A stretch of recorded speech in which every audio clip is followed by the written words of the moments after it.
I'm here speaking with Michael Richard from Glenmary Farms in Bristol, Virginia.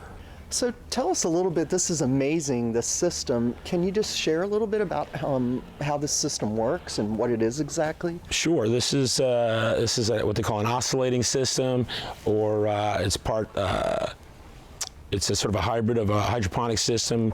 Strawberries, through science, has shown they like mass around the roots, so we use ground coconut husk as our medium to grow them in. Also, a nice feature of coconut husk is that it has a lower saturation point, so it hits a certain point and the water just releases. And strawberries like to be surrounded by moisture, they just don't like to be sitting in it. And so the strawberries do very well.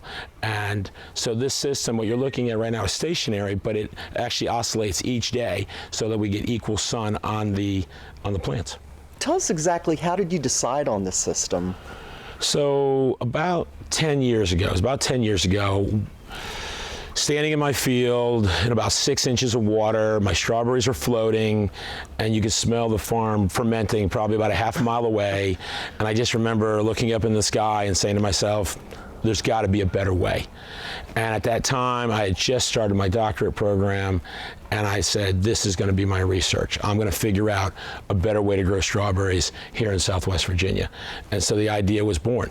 And so my research was specifically on the economic viability of extending the strawberry growing season in Southern Appalachia.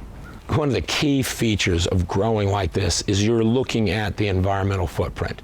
We capture, when the system is completely operational, which we are still doing some construction, but once it's completely operational, we'll be harvesting somewhere around 1 million gallons of water off of the roof that we will put through a system, a cleansing system, that'll be put back into the greenhouse.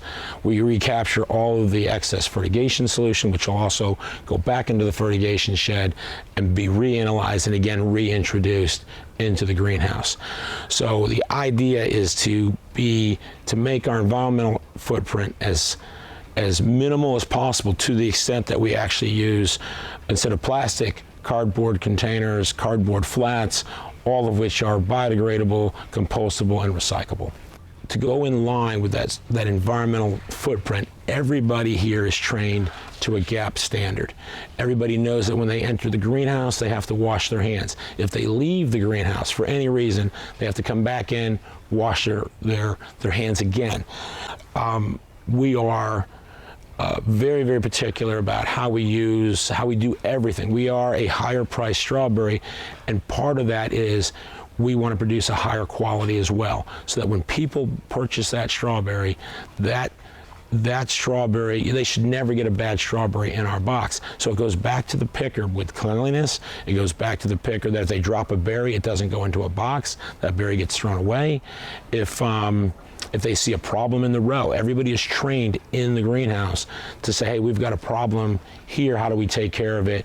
And it's immediately addressed. It's everything.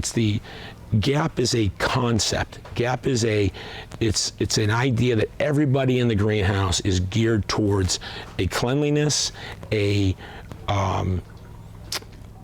idea that if something's dirty, it needs to be taken care of. And so it's really a mindset that really goes all the way through the greenhouse. So essentially it's a culture. It's a culture of cleanliness, it is. There's always going to be issues, but if your mind is always wrapped around trying to do it the right way, the chance of problems is reduced significantly. While we're talking about food safety, step back a minute. What markets do you sell to? Because that dictates what food safety standard, and what kind of pushed you towards that GAP certification? Well, what's kind of interesting or fun is there are a lot of organizations that don't require the GAP, but they like to hear the story. So, for example, grocery stores, like right now our berries are in Food City, they require a GAP certification. However, we're selling to restaurants, local retail areas, and they like to see and hear the story that this is what we have to do for Food City, so this is what you're getting part of the benefit of us working with a large grocery store chain. I'm also here with Alex, who is the greenhouse manager here at Glenmary Farms, and Alex, I know that we worked through the process with you for the GAP certification or Good Agricultural Practices. Can you just share some about that and how the process worked for y'all? When you first start GAP, it does seem rather daunting when you are first trying to put your manual together and you're going through all these logs and SOPs that you're being asked to keep. It is, at first, it seems like a lot. But once you get it organized, once you really get what you are doing here, you do realize that you're already doing a lot of it, and now you're just keeping records of everything you're doing. So tell us some of the benefits of being in a hydroponic setup in a greenhouse structure versus being in a field. All right, so our greenhouse specifically, as you notice, the roof will open, all 4 walls will open up, they're all netted.